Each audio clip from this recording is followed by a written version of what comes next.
మా గురువు దాసరి నారాయణరావు గారు. ఆయన ఎంత గొప్పవాడంటే నేను సినిమా పిచ్చోడు నేను చెప్పుకోవాలి. నేను యాక్టర్ అవ్వాలి, హీరోని అవ్వాలనుకుని వచ్చేసా. మా అమ్మ ఇచ్చిన 70 రూపాయలతో మద్రాసు వచ్చేసా. మద్రాసు రాగానే నేను యాక్టర్ని అయిపోతాను అనుకున్నానండి. కానీ నాకు గుడ్డు లేదు, చాలా రోజులు బట్టి నాకు వేషాలు లేవు, ఏమీ లేవు. అలాంటిది మీరు నమ్మండి, అప్పుడు నాకు ఇంటర్మీడియట్ పాస్ అయ్యానండి. ఇంక నేను బిఏ చేయాలనుకున్నానండి. ఎన్టీ రామారావు బిఏలాగా 6 బిఏ అనిపించుకోవడం నాకు మహా ఇష్టం.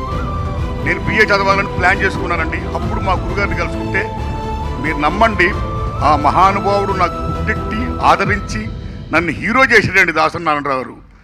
మహానుభావుడు నిజంగా దండం అండి ఆయనకి.